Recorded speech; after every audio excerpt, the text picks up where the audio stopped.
Hello and welcome back to Parc, Ferme, Parlay with Kieran Downey.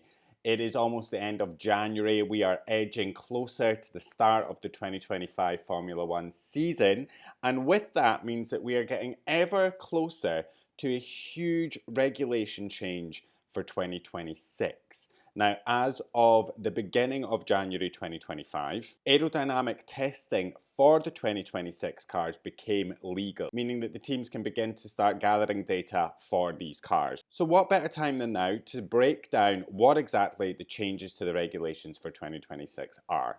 Now, regulation changes are a pretty commonplace in Formula One as technology evolves and improves. F1 makes major changes to the regulations. It happens usually every few years. The last major change we got was at the end of the 2021 season going into the 2022 season, where we got the ground effect cars that you're seeing racing right now. Now, the latest change that's coming in 2026 will see a fairly significant overhaul of the power units, the chassis, the aerodynamics, and it can be quite a lot because the change is so comprehensive, because it's so big, because it affects so much of the car. It can be a little bit overwhelming reading that, and if you don't really know what you're looking at, you're not really... It can be, as I said, it can be just a little bit overwhelming. So we're going to break it down today in this video, and we're going to start things off with the changes to the power unit. Now, F1 cars have the most efficient hybrid engines in the world, and with the new regulations, the new engines are going to generate 3 times the electrical power to that of the current generation of cars, which translates to a jump from 120 kilowatts to a major 300 kilowatts. Now, the cars are going to see a huge increase in power through the electrical components, but with that, these cars also have internal combustion engines, which you'll hear referred to as the ICEs or ICE. That will actually see a decrease in power, going from about 550 to 560 kilowatts down to 400. However, the overall power available in the cars will actually increase, and it will be produced more sustainably with the increase in electrical power. Now, F1 cars also generate quite a lot of energy through braking to help recharge the batteries, everything like that. And the new power units will actually be able to capture double the amount of energy under braking, and it is, I think, about 8.5 megajoules per lap, which is pretty big. Now, one of the biggest changes coming, and probably the one that was most talked about when the regulations were released, is the introduction of the manual override mode, which will probably be referred to as the MOM, which will be replacing the current drag reduction system, DRS. Now, the current generation of Formula One cars obviously operate DRS, and you'll see that each of the circuits across the Formula One calendar have what is called a drag reduction zone, and it is a part of the track where if you are following the car in front and you are within 1 second at a detection point, which is usually just before the start of the DRS zone. Now, if you are within 1 second of the car ahead at that detection point, it means that when you get into the DRS zone, you can open up the rear wing, in turn giving you more speed down a straight, and it means that you can catch up to whoever you're chasing and try and get an overtake done. Now, there is obviously some issues with the current DRS system that a lot of fans are not happy about. It is there to promote closer racing, but what we get quite a lot of the time is, one, either really easy overtakes that you're just using the DRS to overtake whoever's in front of you, and I agree with Martin Brundle when he says that the DRS should bring you into play, but it should not be the tool that you use to actually complete an overtake. On the flip side of that, what we sometimes get is what's known as a DRS train. When all of these cars line up, they're all within 1 second of each other, they all get the benefit of the DRS, and there's just no overtaking, and what we end up with is a procession or the DRS train. Now, the way that the manual override mode will work will, I believe, be fairly similar to Formula E's attack mode. So with the new changes in the introduction of the manual override mode, when a leading car reaches 290 kilometers an hour, the energy deployment will begin to taper off and eventually reach zero around the 365 kilometer an hour mark. However, a chasing car within 1 second can unleash a temporary 350 kilowatt power boost lasting up until 337 kilometers an hour using the manual override mode. It translates roughly to about 0.5 megajoules of extra energy, and this is all to aid in overtakes and closer racing. I am quite excited to sort of move away from the DRS. As I've said, they're 9 times out of 10 what we get are fairly easy overtakes and DRS trains. So I'm quite excited to try something else. This will obviously work more similar to the DRS, where I imagine there will still be a detection zone that you have to be within 1 second of, and there will still be a stretch of the track that you can use the manual override mode on. I'll be interested to see if it can break the cycle of DRS trains or anything like that. Fingers crossed it does. Fingers crossed it helps promote faster racing. The final change to the power units is the removal of the MGU-H. Now, with the removal of the MGU-H and the increase in electrical power, the 2026 power unit is the most road relevant in Formula One. And we're also going to be getting 100% sustainable fuel from 2026 onward. This will provide more sort of forward-thinking platform for transferable future innovation. So obviously a lot of the technology that you see developing in F1 will in a way trickle down into the cars that you end up driving on the road. Now, all of these power unit changes have attracted a lot of engine manufacturers. Ferrari and Mercedes have sort of pledged continued participation. Renault also did originally pledge that they would continue the participation, but obviously they've just shut down their engine program. And it has actually attracted, the whole thing was as well to attract more and more engine manufacturers to the sport. Obviously we've got Audi coming in, Ford is obviously going to be partnering up with Red Bull, Honda's making a comeback, Toyota is sort of floating around, they've got connections with Haas, so it is attracting big name car manufacturers. Cadillac is going to be joining the sport from 26 as well, so it's very, very exciting. A very exciting time for the sport. Okay, next up, aerodynamics. F1 is going to be introducing a whole suite of aerodynamic changes to make the cars smaller and lighter. Now, don't expect huge changes to the sizes of the cars. I don't think it's going to be that. I think it's just ever so slightly shrinking.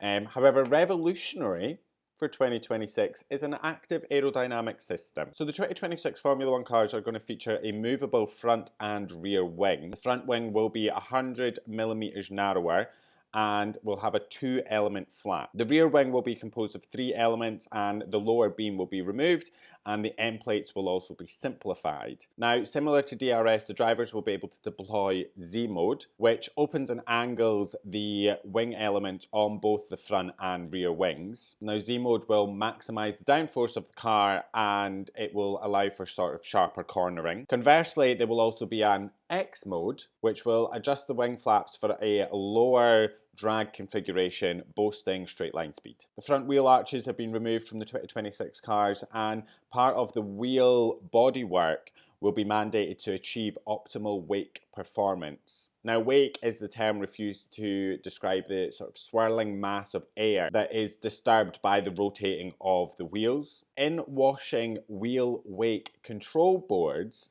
say that 10 times fast, will be mounted on the front of the side pods to control the wheel wake as well. Furthermore, the 2026 cars will have a partially flat floor and a lower powered diffuser. Both of these will reduce the ground effect of the cars, as well as the car's reliance on ultra stiff and low setups. The chassis. Now, there are 4 major changes coming to the chassis.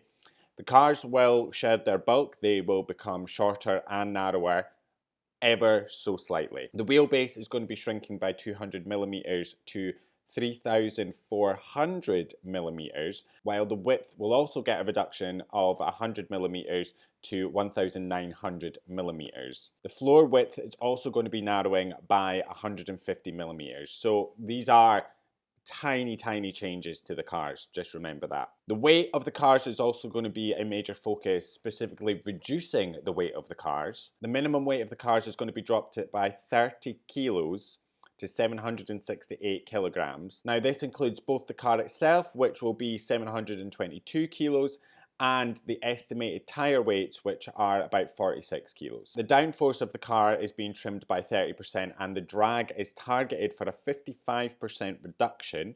Now, this is aimed at improving the efficiency and the handling of the cars, aiming at making them more raceable by allowing them to follow more closely to the cars in front or each other. The 18-inch wheels that were introduced in 2022 will also be staying, but with a narrower profile.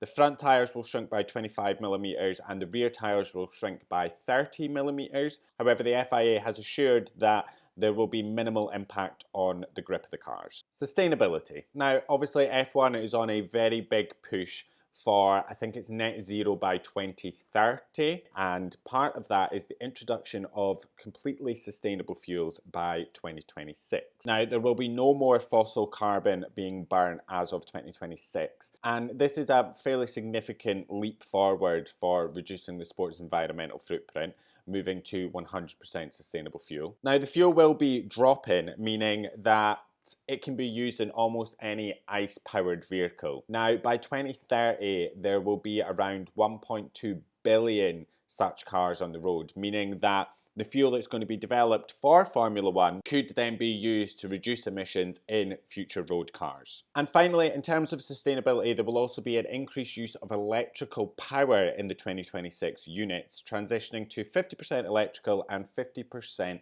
thermal power. And finally, safety. Now, obviously, safety is a huge part in Formula One. It is obviously a very dangerous sport, and the safety of the marshals and the drivers and the personnel is obviously utmost importance. In 2026, the front impact structure, or the FIS, will include a two-stage structure. And for anyone that doesn't know what the front impact structure is, it's actually the nose cone of the car. The nose cones of the car are actually designed to collapse on impact, and the new two-stage structure aims to prevent incidents similar to the ones in recent years where the FIS is actually broken off near the survivor cell after impact, leaving the car vulnerable to subsequent impacts. Side protection is also getting a boost, especially around the driver's seat. The area around the fuel cell will also be stronger too, with more than double the current protection without making the cars any heavier. We're also going to get stronger roll hoops, which is the sort of circular bit just above the driver's cockpit.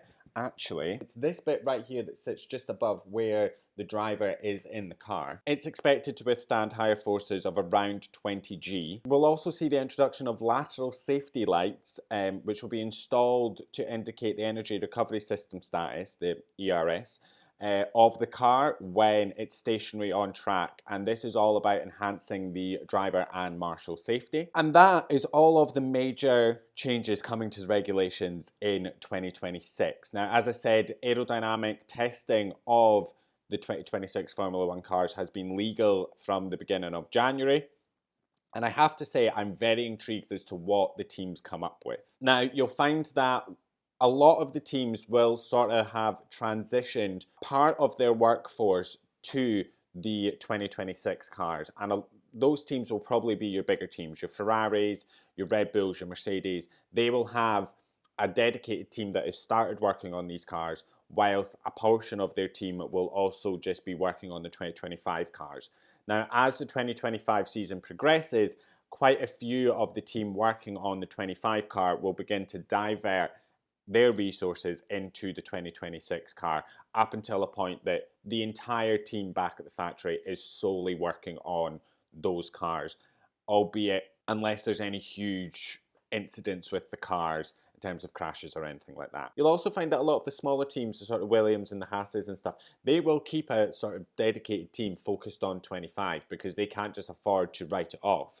They need to keep developing those 2025 cars throughout the season because they need to be as high up the championship as possible. Remember, championship position equals money, and they can't just afford to write off a season because there's a big regulation change coming. They need the money coming in, and if they are not performing well in the Constructors' Championship, it is obviously a loss of money, but also sponsors aren't going to be willing to sponsor sponsor a team, that isn't performing that great. So they need to, keep their eye on the ball for 25 and keep sort of pushing the performance of that car up and up because, as I said, they just can't afford to completely just throw 25 in the bin. But as I said, that is all the major regulation changes coming in 2026. I'd love to know your thoughts in the comments. Let me know what you think about all of the big changes that are coming. And that is everything from us. We will see you soon. Enjoy the rest of your day. I love you. Bye.